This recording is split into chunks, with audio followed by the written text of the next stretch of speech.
బంగారం బ్యాంకులు ఇతర ప్రైవేటు సంస్థల్లో ఉన్న విడిపించి కొనబడును. కొమ్మూరి గోల్డ్ ఆంధ్ర మరియు తెలంగాణ.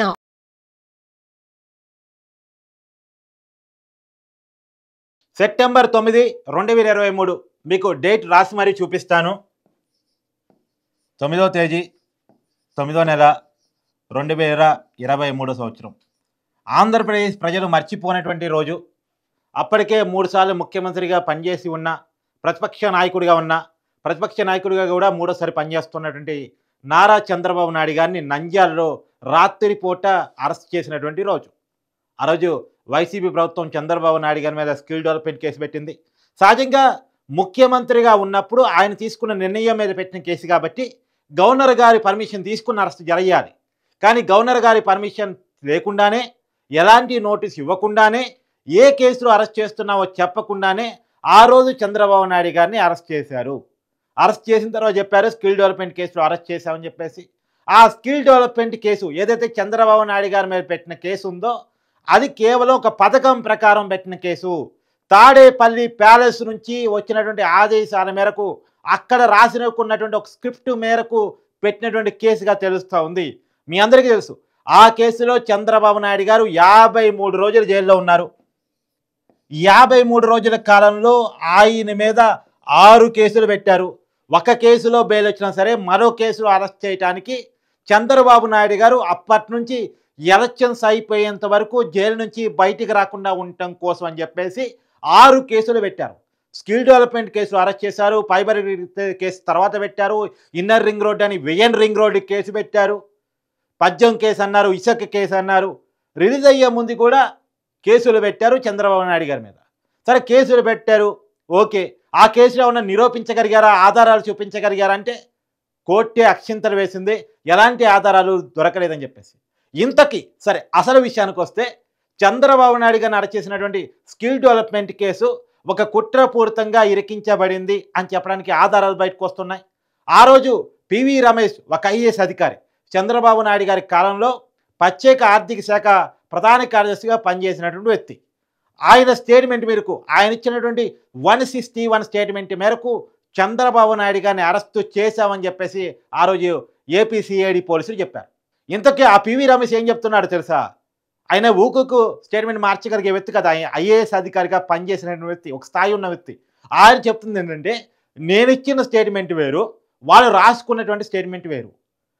నేను ఇచ్చిన స్టేట్మెంట్ని వక్రీకరించి చంద్రబాబు నాయుడు గారిని అరెస్ట్ చేశారు. నేను చెప్పింది ఏంటంటే, ఒక్కసారి అసెంబ్లీలో బడ్జెట్ పాస్ అయిన తర్వాత, ప్రత్యేకించి ఒక పథకానికి బడ్జెట్ ఎలాగేషన్ అయిన తర్వాత, ఆ బడ్జెట్లో నుంచి విడుదల చేయించుకునేటువంటి అవకాశం ముఖ్యమంత్రికి ఉంటుంది అని నేను చెప్పాను. కానీ వాళ్ళు రాసుకుంది ఏంది? ఆ రోజు చంద్రబాబు నాయుడు గారు సాధ్యం కాదన్నా సరే ఒత్తిడి చేసుకొచ్చి మా మీద స్కిల్ డెవలప్మెంట్ ప్రోగ్రామ్కి నిధులు విడుదల చేయించుకున్నారు అని చెప్పేసి పివి రమేష్ గారు చెప్పినట్టు స్టేట్మెంట్ రాసుకొని చంద్రబాబు నాయుడు గారిని అరెస్ట్ చేశారు అంటుంది. అసలు ఆయన చెప్పింది ఏంటి? ఒక్కసారి అసెంబ్లీలో బడ్జెట్ ఎలగేషన్ అయిపోయిన తర్వాత, అంటే అసెంబ్లీలో బడ్జెట్ ఎలాగేషన్ అయిందంటే అసెంబ్లీ సభ్యులు అందరి ఆమోదం ఉన్నట్టే, క్యాబినెట్ మంత్రులు అందరి ఆమోదం ఉన్నట్టే, క్యాబినెట్ అప్రూవల్ అయిపోయిన తర్వాతే అసెంబ్లీలో పెడతారు. అసెంబ్లీలో ఆమోదం అయిపోయిన తర్వాత ముఖ్యమంత్రి గారికి నిధులు విడుదల చేయించుకున్నటువంటి అవకాశం ఉంటుంది అనేటువంటి విషయాన్ని నేను సిఐడి అధికారులకి స్టేట్మెంట్గా ఇస్తే, ఆ స్టేట్మెంట్ని మార్చి వక్రీకరించి, లేదు మా మీద ఒత్తిడి తీసుకొచ్చి చంద్రబాబు నాయుడు గారు నిధులు విడుదల చేయించుకున్నారు అని చెప్పేసి చెప్పినట్టుగా రాసుకొని చంద్రబాబు నాయుడు గారిని అరెస్ట్ చేశారు అంటే విషయాన్ని పివి రమేష్ బయటపెడుతున్నారు. ఇప్పుడు ఆ రోజు చంద్రబాబు నాయుడు గారిని అరెస్ట్ చేసినటువంటి సిఐడి ప్రత్యేక అధికారిగా ఉన్నటువంటి సంజయ్ కానీ, ఆయన కేసును వాదించినటువంటి ఆ రోజు ఆంధ్రప్రదేశ్ ప్రభుత్వ additional advocate general Ponnavadu Sudhakar Reddy కానీ ఇప్పుడు కేసులో ఇరుక్కపోబోతున్నారు. ఎవరిదంతా చంద్రబాబు నాయుడు గారిని అరెస్ట్ చేయాల్సిందే, లోపల ఉంచాల్సిందే అని. ఇప్పుడు సంజయ్కి పొన్నవాడు సుధాకర్ రెడ్డికి సంబంధించి ఇంకో విషయాన్ని కూడా నేను చెప్తాను. వీళ్ళ అత్యుత్సాహం ఏంటంటే, ఆ రోజు ఢిల్లీ వచ్చి, హైదరాబాద్ వచ్చి, అమరావతిలో వచ్చి ఏకంగా మీడియాకు ప్రెస్ మీట్ పెట్టి ఇంటర్వ్యూలు ఇచ్చి చంద్రబాబు నాయుడు తప్పు చేశాడు, చంద్రబాబు నాయుడు పలానా సెక్షన్ ప్రకారం పలానా నిబంధన ప్రకారం తప్పు చేశాడని మీడియాకి ఇంటర్వ్యూ ఇచ్చారు. ఒక్కసారి కోర్టులో ఉన్నటువంటి కేసుని అధికారులు వచ్చేసి ఇంటర్వ్యూలు ఇవ్వటం, మీడియాకి చెప్పడం చేయకూడదు. వాళ్ళు దోషుల్ని చెప్పరు, దోషి అవునా కాదా అని చెప్పాల్సింది కోర్టు. ఒక పోలీస్ అధికారో ఒక అడ్వకేటో కాదు, ఒక అడ్వకేటో పోలీస్ అధికారో దోషి అని కోర్టుకి చెప్పాలి. కోర్టు దోషి అని నమ్మి తీర్పిస్తే మాత్రం అతను దోషి. కోర్టు చెప్పనంత వరకు కూడా అతను కేవలం ముద్దాయి మాత్రమే. కానీ వీరంతా వీరు మీడియాకు తీర్పులు ఇచ్చేశారు, వాళ్ళు దోషి అన్నట్టు, తప్పు చేశారన్నట్టు ప్రత్యేకించి మీడియాకి ఇంటర్వ్యూలు ఇచ్చారు. ఒక ప్రెస్ మీట్ కాదు, 2 ప్రెస్ మీట్ కాదు, ఏకంగా మీడియాకి ఇంటర్వ్యూలు ఇచ్చారు. పొన్నూరు సుధాకర్ రెడ్డి గారు మీడియాకి ఇంటర్వ్యూ ఇచ్చి అదిగో చంద్రబాబు నాయుడు గారు తప్పు చేశారు, అయిపోయింది, ఆయన బయటికి రాడు, ఆయనకి శిక్ష పడుతుంది, ఇంత శిక్ష పడుతుంది అనేటువంటి విషయాన్ని కూడా క్లియర్గా ఆయన చెప్పారు. ఆయన ఒక అడ్వకేట్ అయి ఉంది, చట్టాన్ని ఉల్లంఘించి నిబంధనలు ఉల్లంఘించి చేసినటువంటి పని అది. సరే, ఏదేమైనా ఆయనకి అడ్వకేట్ జనరల్ ఎందుకు ఇచ్చారో మీ అందరికీ తెలుసు కదా. జగన్మోహన్ రెడ్డి గారిని రక్షించడం కోసం రాజశేఖర రెడ్డి గారి మీద కేసులు వేసి ఆ రోజు ముఖ్యమంత్రిగా రాజశేఖర రెడ్డి గారు చేసిన తప్పులకి ఆయన కుమారుని ఎందుకు బలి చేస్తారని రాజశేఖర రెడ్డి గారిని మాత్రమే కేసులు ఇరికించినందుకు జగన్మోహన్ రెడ్డి గారు ఆయనకు అడిషనల్ అడ్వకేట్ జనరల్ ఇచ్చారన్న విషయం మీ అందరికీ ఐడియా ఉంది కదా. ఈ మధ్య చెన్మల గారు కూడా ఆ విషయాన్ని బయటపెట్టారు కదా. సరే, ఏది ఏమైనా సరే ఆయన జగన్మోహన్ రెడ్డి గారు ఆ పదవి ఇచ్చినందుకు, సంజయ్ గారికి ఆ పదవి ఇచ్చినందుకు, చంద్రబాబు నాయుడు గారిని ఏదైతే తాడేపల్లి ప్యాలెస్లో స్క్రిప్టు ఏదైతే వచ్చిందో స్టేట్మెంటు, ఇది కాదు అది మార్చండి, ఇది కాదు అది రాయండి అని చెప్పేసి సహజంగా తాడేపల్లి ప్యాలెస్ నుంచి స్క్రిప్ట్ వస్తూ ఉంటుందంట. ఇవాళ బూతులు ఇచ్చే వాళ్ళు కూడా అరెస్టులు అవుతున్న కొద్ది చెప్తున్నారు. బోరగడ్డ అనిల్ కుమార్ కావచ్చు, శ్రీరెడ్డి కావచ్చు, తర్వాత అరెస్ట్ అవుతూ వర రవీందర్ రెడ్డి కావచ్చు.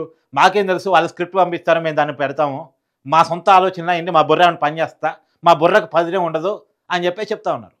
ఇట్నే చంద్రబాబు నాయుడు గారి అరెస్టులో కూడా తాడేపల్లి ప్యాలెస్ నుంచి ఒక స్క్రిప్ట్ వస్తే ఆ స్క్రిప్ట్ని అమలు చేసి ఇవాళ అడ్డంగా బుక్ అయిపోయారు. పివి రమేష్ గారు క్లియర్గా చెప్తా ఉన్నారు, నా స్టేట్మెంట్ మార్చారని చెప్పేసి ఇవాళ ఆయనే కేసు పెడతా ఉన్నారు. నా స్టేట్మెంట్ని మార్చి చంద్రబాబు నాయుడు గారు అరెస్ట్ చేశారు. ఆ రోజు తప్పుకు పాల్పడ్డ వాళ్ళ మీద నేను చెప్పినప్పటికి కూడా వినలేదు, నేను కేసు పెట్టినా పట్టించుకోలేదు, అందుకని ప్రభుత్వం మారింది కాబట్టి ఇప్పుడు నేను కేసు పెట్టడానికి రెడీగా ఉన్నాను. ఆ రోజు నా స్టేట్మెంట్ని మార్చడం, నా స్టేట్మెంట్ ఆధారంగా మార్చిన స్టేట్మెంట్ ఆధారంగా చంద్రబాబు నాయుడు గారిని అరెస్ట్ చేయటం, ఇది ఖచ్చితంగా తప్పున్నారు, తప్పు, చట్టాన్ని దుర్వినియోగించడం అవుతుందని చెప్పేసి ఆ రోజు అరెస్ట్ చేసిన అధికారుల మీద ఆ స్క్రిప్ట్ మీద కేసు పెట్టడం అయితే జరుగుతుంది. మరి దీంట్లో ఖచ్చితంగా ఆ రోజు చంద్రబాబు నాయుడు గారు అరెస్ట్ చేసినటువంటి అధికారులు చంద్రబాబు గారిని దోషిగా నిరూపించడం కోసం వాదించినటువంటి additional advocate general Ponnuru Sudhakar Reddy గారు ఇరకపోయే అవకాశం అయితే కనపడతా ఉంది. వీళ్ళ వరకు ఇరక్కపోతారా, ఈ స్క్రిప్ట్ రాసినా ఆదేశాలు ఇచ్చినటువంటి జగన్మోహన్ రెడ్డి గారు కూడా ఇరుక్కుంటారనేటువంటిది మాత్రం రాబోయే కాలంలో చూడాల్సినటువంటి పరిస్థితి కనపడతా ఉంది. కానీ ఒకటి మాత్రం వాస్తవం, అక్రమ పద్ధతిలో అరెస్ట్ చేయడం అనేటువంటిది నిజంగా ప్రజాస్వామ్యం తలదించుకోవాలనేటువంటి రోజు.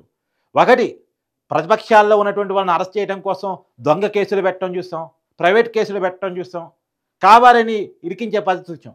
కానీ ఏకంగా స్టేట్మెంటే మార్చి 161 స్టేట్మెంట్నే మార్చి చేయటం అనేటువంటిది మాత్రం నిజంగా చాలా ఇబ్బందికరమైనటువంటి పరిణామం. ఇది రాబోయే కాలంలో ప్రభుత్వాలు ఇలా కనుక ఉంటే, ప్రభుత్వాలకు వ్యతిరేకంగా ఎవరు మాట్లాడాలన్నా ఎవరే పనిచేయాలన్నా భయపడే పరిస్థితులు వస్తాయి.